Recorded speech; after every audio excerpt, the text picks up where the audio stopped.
I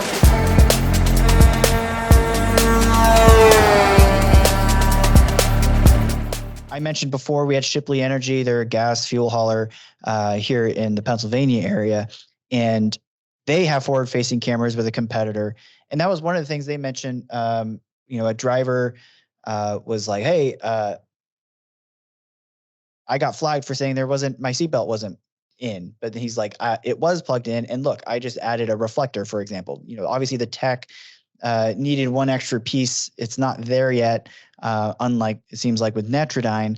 And then for them, when they implement it, there's two things that they're doing right now. Obviously, a rewards program. So there's bonuses if they meet camera performance above whatever determined threshold has been built.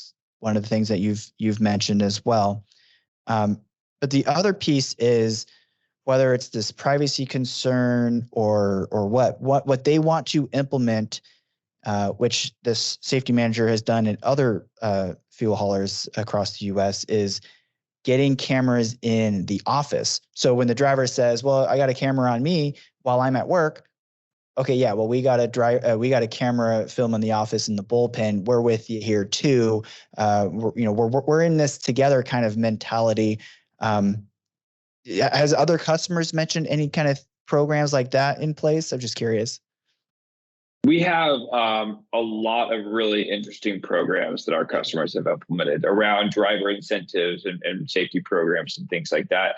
And a lot of the positive elements that go into the Green Zone score, which is our advanced driver scoring system, are foundational elements of implementing a incentive program for drivers. Right. With that, we have a couple of customers ask, can they put a driverized system in their own personal car? So it's not like the company commercial vehicle, but if I'm a fleet manager and I don't necessarily drive one of the company vehicles, but I do have my own Honda Accord or my own pickup truck, whatever it may be, they've actually put some in their own camera of personal vehicles to say, listen, we're in this together. I understand why you maybe have some hesitations, but there are going to be a lot of positive impacts that come from this. I'll do this with you to show you that it's going to be a good idea. Yep. Hey, look, here's my score. Exactly. Exactly. Which, honestly, I mean, that's what I think professional drivers want in general anyway. Telematic devices being forced on truckers. Why doesn't everybody have a telematic device? It makes sense. Forward-facing cameras or other cameras totally makes sense, especially when they're the ones at fault. The non-professional drivers are the ones at fault in majority for these crashes. So completely understandable.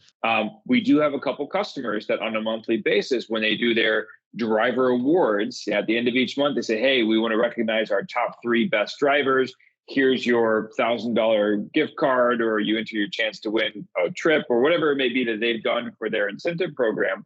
They will then sometimes share some of the videos of all the great things that these drivers have done. Like, look, they've gotten 5 driver stars this month. Let's go look at those driver stars.